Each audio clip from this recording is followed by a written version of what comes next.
ይህ ቅጽበት ምን ያህል ከባድ እንደሆነ ሁላችሁም ታስተውሉኛላችሁ። ማንም ለዚያ የተዘጋጀ የለም።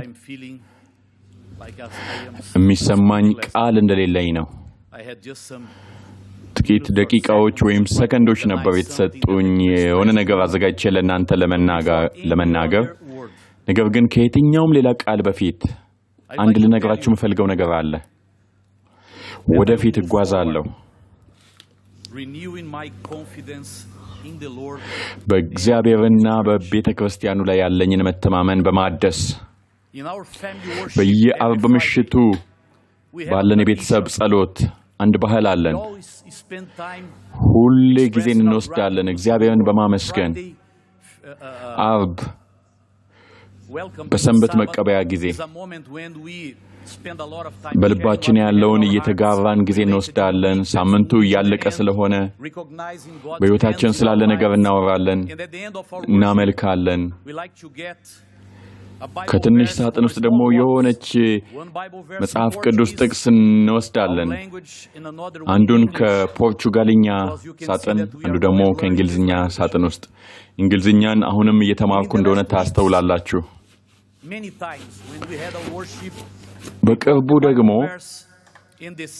ሁሌም ከሳጥኗ ጥቅስ ስንወስድ ተመሳሳይ ጥቅስ እየመጣልን ነው እንደ ቤተሰብ እና ለእናንተ ምን እንደምናገር ሳስብ ጌታ በልቤ ያመጣው ነገር በቅርቡ ደጋግሜ የምነግርህን ነገር ንገራቸው የሚል ነው።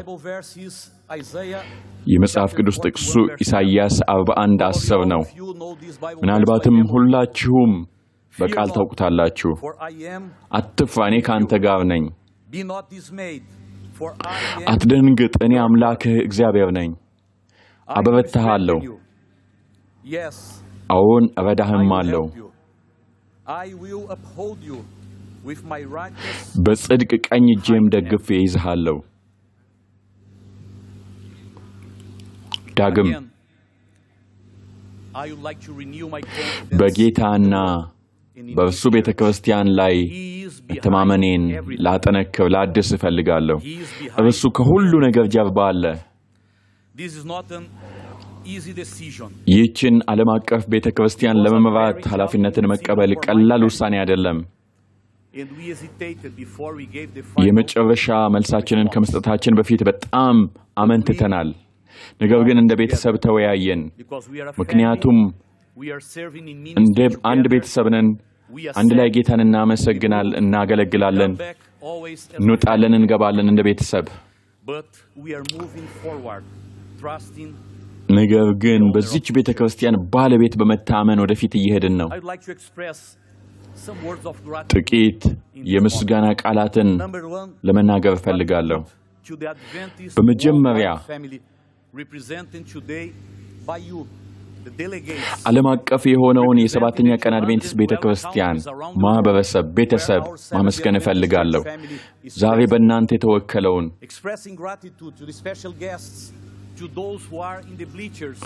ዛሬ በዚህ ስቴዲየም በተለያየ ቦታ ያሉ እንግዶቻችንን ማመስገን እፈልጋለሁ።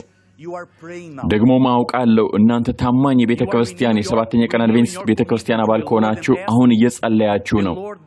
እግዚአብሔር ይህችን ቤተ ክርስቲያን እንዲመራ። እንደምታውቁት አመራር ሲቀየር ሁሉም ነገር አዲስ ነው። በዚህ ጊዜ በዚህ ሁኔታ ሰው እንዲናገር ሰው እንዲመራ አንፈልግም። እግዚአብሔር ራሱ እንዲመራ እንፈልጋለን። ስለዚህ ታማኝ የሰባተኛ ቀን አድቬንቲስት ቤተ ክርስቲያን አባል ከሆናችሁ በእናንተ ጸሎት፣ በእናንተ ድጋፍ፣ በእናንተ ቸርነት ላይ እደገፋለሁ። ይህ ጊዜ የልዩነት አይደለም። ይህ ጊዜ አንድ ሆነን እግዚአብሔርን ከፍ የምናደርግበት ጊዜ ነው። በአንድነት ቤተ ክርስቲያናችንን የምናገለግልበት ጊዜ ነው። አንድ ስንሆን ብዙ ውጤት እናገኛለን። ለዚህ ነው ዛሬ ጠዋት የነበረው የዋና ጸሐፊ መልእክት ለአንድነት፣ ለኢንቴግሬሽን፣ ለአንድነት መሰጠት የሚል ነው። አዎ ብዙ ቀለማት አሉን፣ ብዙ ቋንቋዎች፣ ብዙ ባህሎች፣ ብዙ ምርጫዎች አሉን።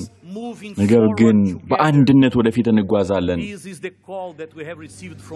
ይህ ነው ከእግዚአብሔር የተቀበልነው። ምክንያቱም አንድ ስንሆን እንጠነክራለን፣ ወደ ግባችንም ፈጥነን እንደርሳለን። ውድ የእግዚአብሔር ቤተክርስቲያን ወደፊት በአንድነት እንጓዝ። አመሰግናችኋለሁ በእኔ ስለተማመናችሁ። ደግሞም አመሰግናችኋለሁ የተለያየ አመለካከት ያላችሁ ሁላችሁም የኛ ቤተክርስቲያን የኛ ቤተሰብ አባል ናችሁ። አዎ እንደ አንድ ቤተሰብ ብዙ አይነት አተያይ አለን። ነገር ግን አንድ መጽሐፍ ቅዱስ አለን፣ አንድ ጌታ አለን፣ አንድ መልእክት አለን፣ አንድ ቤተክርስቲያን አለችን። ወደፊት በጋራ እንሄድ። ልዩነቶቻችን ላይ አናተኩር። አንድ እንሁን። ለእግዚአብሔር ቃል እንሰጥ። እግዚአብሔር ለሰጠን የትንቢት መንፈስ ታማኝ እንሁን። የዚህችን ቤተክርስቲያን ማንነት ወይም ደግሞ ህልውና እንጠብቅ። በሁለተኛ ደረጃ ቤተሰቤን ላመሰግን እፈልጋለሁ። ባለቤቴ ከኔ ጋር አለች።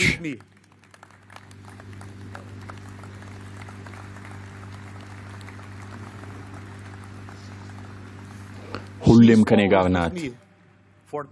ለ33 ዓመታት አንዳንዴ ይቅርታ መጠየቅ አለብኝ፣ ግን ለ33 ዓመታት ወደ ተለያዩ ቦታዎች አንድ ላይ ሄደናል። አንድ ላይ ተሰቃይተናል። አንድ ላይ ደግሞ ደስታችንን አጣጥመናል። ምክንያቱም ከብዙ ዓመታት በፊት አገልግሎትን በጋራ ተቀበለናል። ሁሌም እንደምንለው አገልግሎቱ የሁላችንም ነው፣ የሁለታችንም ነው። አንድ ላይ ነን። አንዳንዴ ችግር ይገጥመናል፣ ስቃይ፣ የተለያዩ መከራዎች። ያኔ አብረን እንሰቃያለን። አንዳንዴ ደግሞ አንድ ላይ የእግዚአብሔርን ቤተክርስቲያን ድሎች ስናይ አብረን በዓል እናደርጋለን። ይሄ ግን ለባለቤቴ ብቻ አይደለም። ባለቤቴ ነርስ ናት በሙያዋ። ነገር ግን የህይወቷን በጣም ምርጡን ክፍል ቤተሰባችንን ለመደገፍ እና አገልግሎታችንን ለመደገፍ የሰጠች ናት። ከእሷ ጋር ደግሞ ሌሎች ልጆቼም እንዲመጡ እፈልጋለሁ። ማቴዎስ፣ ሁላቸውንም ላስተዋውቃችሁ እፈልጋለሁ። ምክንያቱም በአገልግሎት አብረን ነን፣ አጋሮቼ ናቸው። ማሪያና ሴት ልጃችን ሳይኮሎጂ ታጠናለች። አሁን ኮሌጅ ተማሪ ናት። ጆቫና የልጃችን ባለቤት ጠበቃ ናት። ማቴዎስ ወንድ ልጃችን ደግሞ ፓስተር ነው።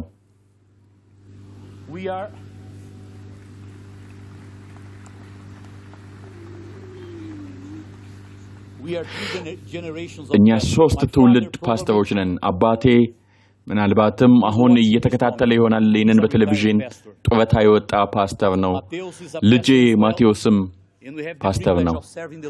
በእግዚአብሔር ጸጋ ለ3 ትውልድ እግዚአብሔርን አገልግለናል። ብዙ ጉድለቶች አሉብን፣ ነገር ግን በሙሉ አቅማችን ጌታን አገልግለናል። ሁላችሁንም አመሰግናለሁ። ይህንን ደግሞ ተግዳሮት አብረን ስለተቀበልን አመሰግናችኋለሁ።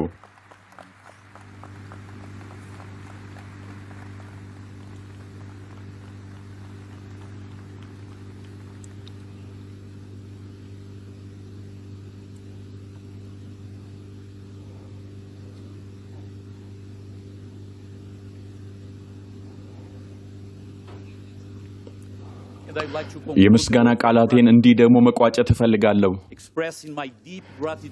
ለፓስተር ዊልሰን እና ናንሲ በጣም ትልቅ ምስጋናዬን በመግለጽ እቋጫለሁ። ለ15 ዓመታት ይህችን ቤተክርስቲያን የመሩ የቀድሞው የጀነራል ኮንፈረንስ ፕሬዚደንት እና ባለቤታቸው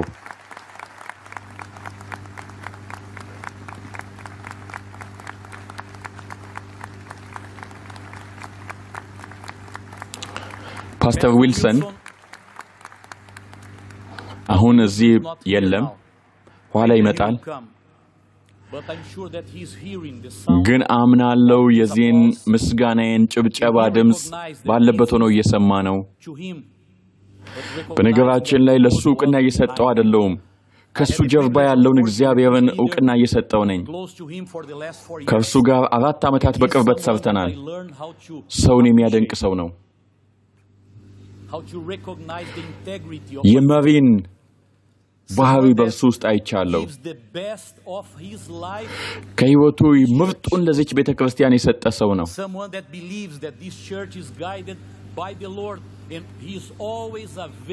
ይህች ቤተክርስቲያን በእግዚአብሔር እንደምትመራ የሚያምን ሰው ነው ባለው አቅም ሁሉ ለእውነትና ለወንጌል የኖረ ሰው ፓስተር ቴድ ዊልሰን በዚህ የሽግግር ጊዜ በጣም እናመሰግንሃለን እንወድሃለን እግዚአብሔር አብዝቶ ይባርክ ቀጣይ ምዕራፍህንም ደግሞ እግዚአብሔር ይምራ የቤተ ክርስቲያን ኃላፊነት ቢኖርህም ባይኖርህም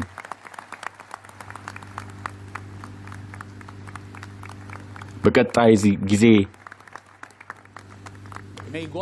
እርሱን ለማገልገል ያለህን ቃል ኪዳን እግዚአብሔር ያጽናልህ ስልጣን ቢኖርም ባይኖርም ግን እንደሚታወቀው አገልግሎት የህይወት ጥሪ ነው ያንተን ምክር ያንተን ምሪት ያንተን ጸሎት እጅግ እንፈልጋለን እንዲሁም ደግሞ ናንሲ ያንተ ባለቤት በጣም እንወዳችኋለን እናመሰግናችኋለን ድጋፋችሁ ይቀጥል አንድ ነገር ልንገራችሁ ባለፈው አንድ ሳምንት አካባቢ የቤተ ክርስቲያንን ስልታዊ ዕቅድ እያዘጋጀን ነበር አብረን ይህንን ስንሰራ ብዙ ጊዜን ሰጥተናል ለቤተ ክርስቲያናችን ምን አስፈላጊ ዋና አንኳር ጉዳዮች እንዳሉ ምሰሶች እንዳሉ ስንፈልግ ዝም ብሎ የሆነ ነገር ብለን ልንቋጭ አንፈልግንም እንደ ቤተ ክርስቲያን ምንድነው ዋናው ነገር ምንድነው ቁልፉ ነገር የሚያስፈልገን እያልን ነበር የመጀመሪያው ለእግዚአብሔር መሰጠት በመንፈስ ቅዱስ አንድነት ወዳጆቼ ልንገራችሁ ይህ ለኔ ይህ ስልታዊ ዕቅድ ብቻ አይደለም እንደ ቤተ ክርስቲያን ወደፊት እንድንጓዝ የሚያደርገን አንድ ሆነን ዓላማችን ላይ አተኩረን እግዚአብሔር ለኛ ያለውን ነገር ያያየን እንድንጓዝ የሚያደርገን ነው አንደኛ ከእግዚአብሔር ጋር ህብረት ሁለተኛ እርስ በርስ አንድነት ማንነታችንን መጠበቅ ተልእኳችን ላይ ማተኮር ይህንን ራእይ ግልጽ አድርገን በፊታችን ከያዝን እግዚአብሔር ከኛ ጋር ይሆናል በጣም ለክርስቶስ ዳግም ምጽአት ቅርብ ነን ይህንን አምናለሁ እናንተም እንደምታምኑ አውቃለሁ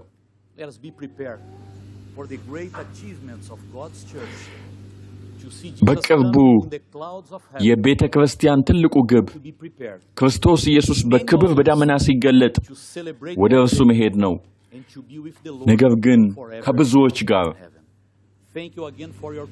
ከእርሱ ጋር ለዘላለም ለመኖር እጅግ ወዳችኋለሁ እግዚአብሔር አብዝቶ ይባርካችሁ አመሰግናለሁ